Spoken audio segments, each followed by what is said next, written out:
So my name is Caroline Oseman. That's my married name. Obviously, I was Caroline French, and I'm Managing Director of WJ French & Son. So having a family business has definitely brought us closer together.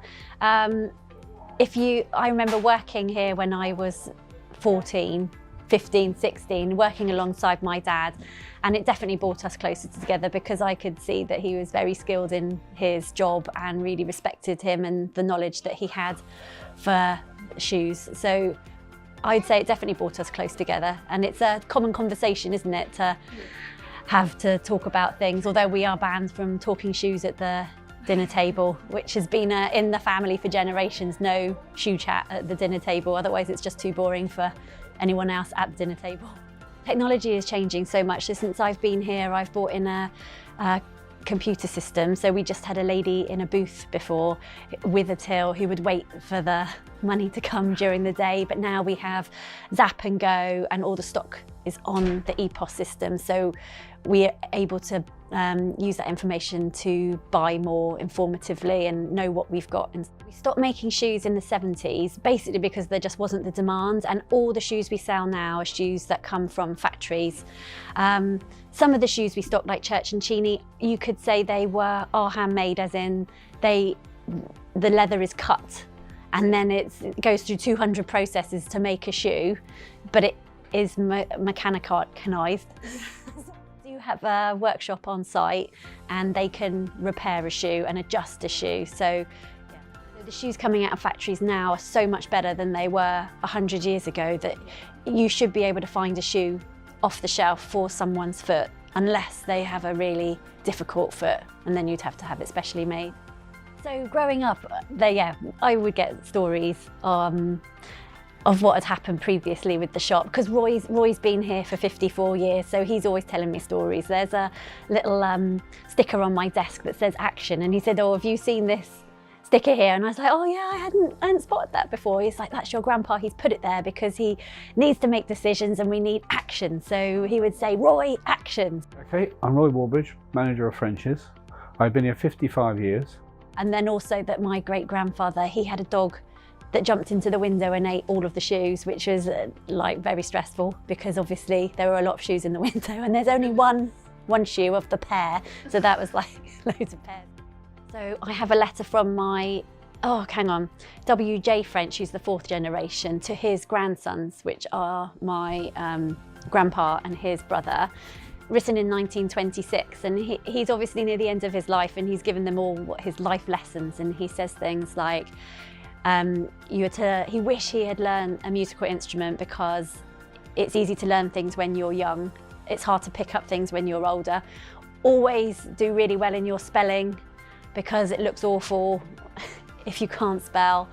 I guess these days when you don't write so much and you're texting shorthand, maybe it's not, well, it is. I still think it is important. And then also to be modest and to be original. It's just a really lovely letter with loads of really good advice. I thought it was just really touching that he was passing that information on his grandsons. So when a customer comes in, we measure both feet, because there's normally 40% of the population have one foot bigger than the other. So we just get their length and their width and their joint measurement. What a variety of the sort of job it is.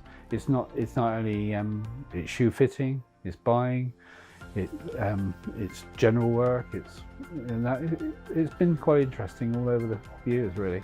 They're always open to opinion and all that sort of thing. And I think the more info you get into a business like that, when you're changing the shop or you're changing manufacturers or you're changing the way you do it, it's good to have an input. You have to let them make their own choice, don't you? Because if you're not happy doing a job, it's not going to work well. Yeah.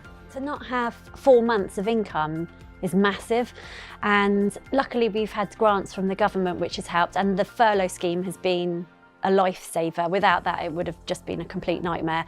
And because we've managed to hold back on our costs, December for us is a quiet time. August, when we could open, was our busy time. It's worked in our favour. I know that lots of businesses have had the opposite effect, and that's been really devastating for them. But although it's been bad, it's okay. Then I guess I'd have to sell the business because I won't be, I'll be too old to run the business myself.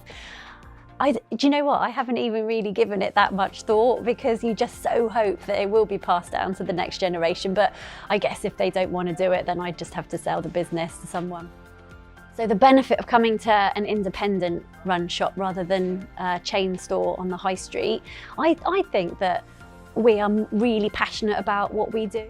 Customer service is really good. So all the customer needs to do is come in and sit down, and we will, because we've got lots of knowledge about the product and about fitting, be able to give them a better customer experience.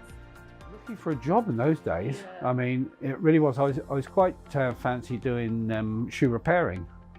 I then chatted to the chaps in the workshop. At the time we had 4 in the workshop, and it was quite a big part of the business. And they said, Roy, don't go into the thing, go on the shop floor, there's more money in it. You know, you're selling shoes and there's no money in shoe repairing. And that's the way I started on the floor. I did pop up the workshop, do a little bit now and again, but that's mostly how I got into it. Always has been, yes, very much so, yeah, right from the word go, yeah.